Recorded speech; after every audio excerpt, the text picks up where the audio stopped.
Hello everyone, I'm Justin Book and welcome to the first edition of the Northeast Football League TV show. It's starting to get very cold outside, so have a look at what's coming up on the show today.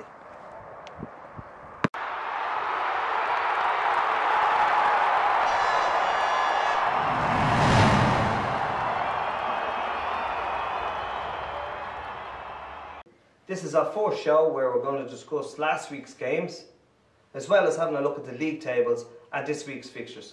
But we also have this.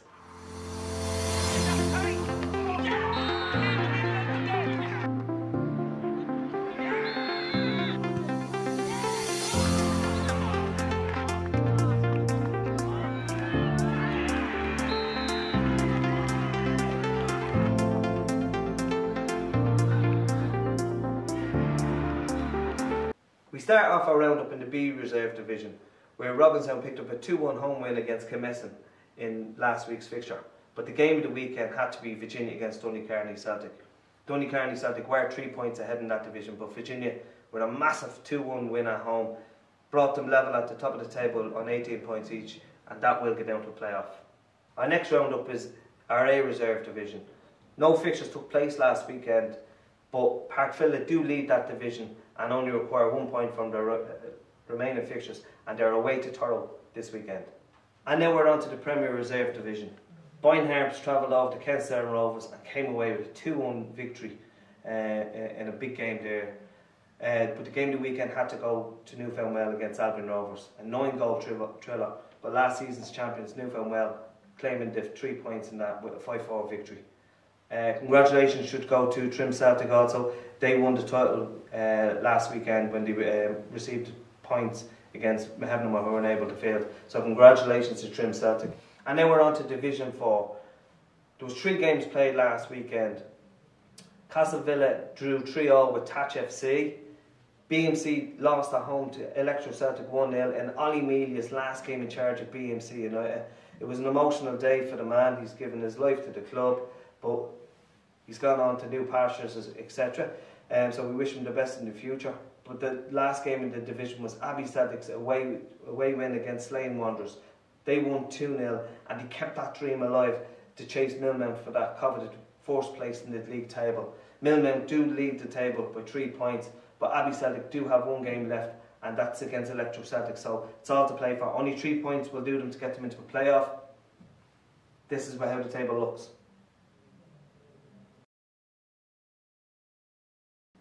Only one result to talk about in Division 3 last weekend, and that was Newtown's 4-0 win away to Robinstown in the division.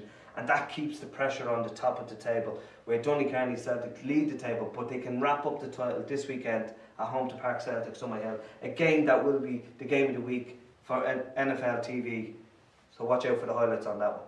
And we're on to Division 2. Jhonstown had a big 2-0 win against their near neighbours Navan Cosmos here at the weekend. That keeps them right in the hunt for that top place in Division 2.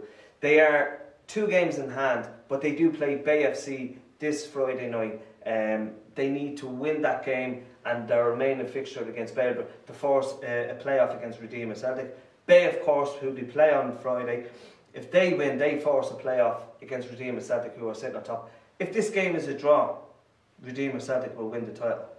So everybody will be watching in for that division. There's a lot of twists and turns. There's nobody can afford to drop points on Friday. So it's all down to the wire. And we're into the O'Neill Sportswear Division 1 table. And there was only 1 game there at the weekend. Atboy Celtic drew 3-0 with N.E.F.L Celtic in what would probably be a rather disappointing season for Atboy themselves. N.E.F.L, they have a big say in where the title is going to go to this year. Square United do play them at the weekend, and they need to win that to put the pressure on the next to OMP and Parkvilla. Parkvilla, OMP, that's the top of the table clash this weekend. So many permutations to the league table, too much to go into. But Parkvilla, if they were to pick up a win and a win against N.E.F.L Celtic, that's them wrapping up the title. 2 go up, 3 are fighting for it. Just have a look at the table.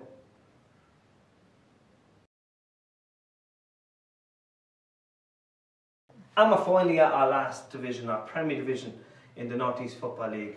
And there was 2 games played at the weekend. Trim Celtic winning 6-0 against Belogan United. and that's backing up from the 4-0 win against RD Celtic the previous week. That's 10 goals in 2 games for Alan Murphy's side. They're building up a bit of momentum. It's a good squad of players, and hopefully they can keep that together for next season. In our second game, the League versus Carrick Rovers. The League winning 3-0. That leapfrogged the League over Carrick Rovers, and Carrick Rovers are now resigned to the bottom of that division. And let's have a look at the other end of the table.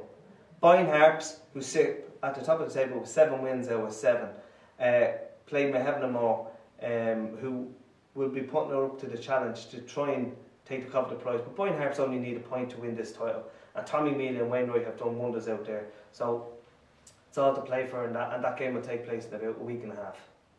And we're into Commission Shield results from the weekend. Park Celtic Summerhill with a 3-2 victory over Virginia after extra time to see them through to the next round. Hazel Lane with a massive 2-0 win away to Kilmessan in their round. But we have some highlights from Albion Rovers against Jhonstown. Albion beating Jhonstown 4-1.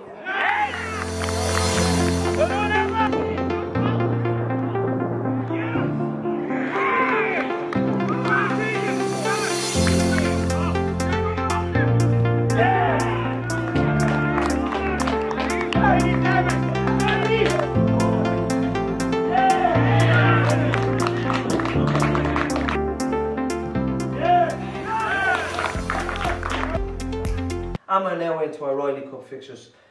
We had 2 games at the weekend. Albion Rovers toured with a 5-0 victory against Square United seconds to see them through to the next round. But the game of the weekend had to go to Belogan United versus Carrick Rovers. 4-3 victory for Belogan in a 7-goal thriller, and that sees them safely through to the next round. And now we're talking about the Leinster Junior Shield, and this fixture should have taken place a couple of times. It was rearranged, but finally took place at the weekend. BJD Celtic with a massive 3-2 away victory against Lux United. I'm sure the boys, Brian Lynch and his team, are celebrating there on the way home, and they know how to celebrate. And we're on to a final result of the weekend. Our Tully Bookmakers Challenge Cup quarter-final tie. It was Kentstown Rovers at home to Bay FC. What a game. This game was also captured on video, and it was actually such an entertaining game.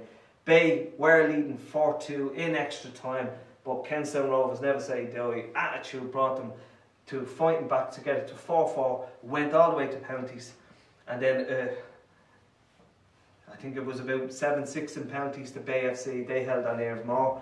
I know that other people are saying there was 20 penalties or 30 penalties. It was 7-6 officially here in the league, and what a massive game. So well done for entertainers. Have a look at this week's fixtures for the North East Football League.